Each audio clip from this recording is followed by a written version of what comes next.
150 वर्ष इंग्रजांनी या देशावर राज्य केल्यानंतर कुणाला वाटलं असेल की इंग्रज देश सोडून जाणार.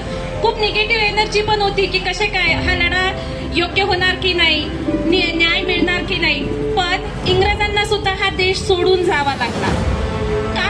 कारण लढाच तेवढा तीव्र होता, पॉझिटिव्ह एनर्जी एवढी तीव्र होती, लढा करणारे तेवढे तीव्र होते. शासनकर्त्यांनी ही बाब लक्षात घ्यायला पाहिजे. आज आमचे सहकारी इथे आमरण उपोषणाला बसलेले आहेत. आमचा एक एक शिलेदार लाख शिलेदारांच्या बरोबरीने आहे. पेन्शन तर द्यावी लागणार, ही तर एक बाब सत्य आहे. शासनाने कितीही शासनाला किती वाटत असेल लढा किती दिवस चालणार, शासनाने ही बाब लक्षात घ्यावी. आम्ही शिवरायांचे मावळे आहोत.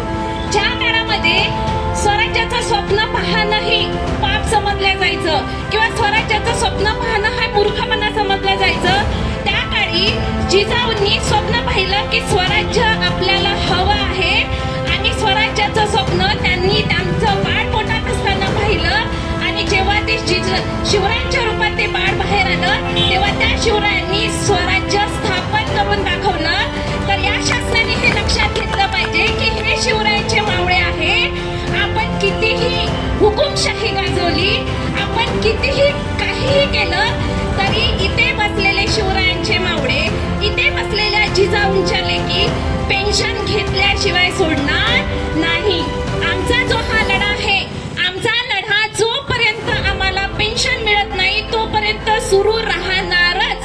आणि त्यासाठी आम्हाला काही करावं लागेल, जेवढी ताकद वापरावी लागेल तेवढी आम्ही वापरू. तेव्हा शासनाने या मूर्खपणात जाऊ नये की किती दिवस हे लढणार, किती दिवस यांचं चालू राहणार. सत्ता तर आपल्या हातात आहे, सत्ता तर आम्हाला बदलवायचीच आहे.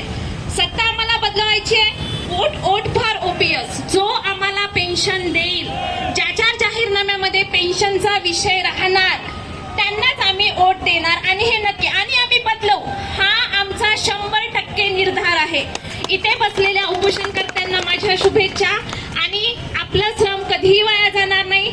आज आम्ही लढू, उद्या आमची येणारी पिढी लढेल, त्याच्यानंतरची पिढी लढेल. पण आम्ही लढा जोपर्यंत यशस्वी होणार नाही तोपर्यंत सोडणार नाही. माझ्या या भाषणातून आज जर कोण शासन ऐकत असेल तर मी त्यांना हे सांगते की ही तुमची मूर्ख आशा आहे. तुम्हाला वाटत असेल की यांना पेन्शन मिळणार नाही, हे मूर्ख आहेत, आंदोलन करत. अरे 60% भाग तर आम्ही घेतलेलाच आहे. राहिला 20-30% भाग तो तुम्हाला द्यावाच लागेल, कारण ती तुमची बापाची मक्तेदारी नाही आहे, तो आमचा घटनात्मक अधिकार आहे. आणि आमचा घटनात्मक अधिकार आम्ही घेतल्याशिवाय राहणार नाही. जय जिजाऊ, जय शिवराय.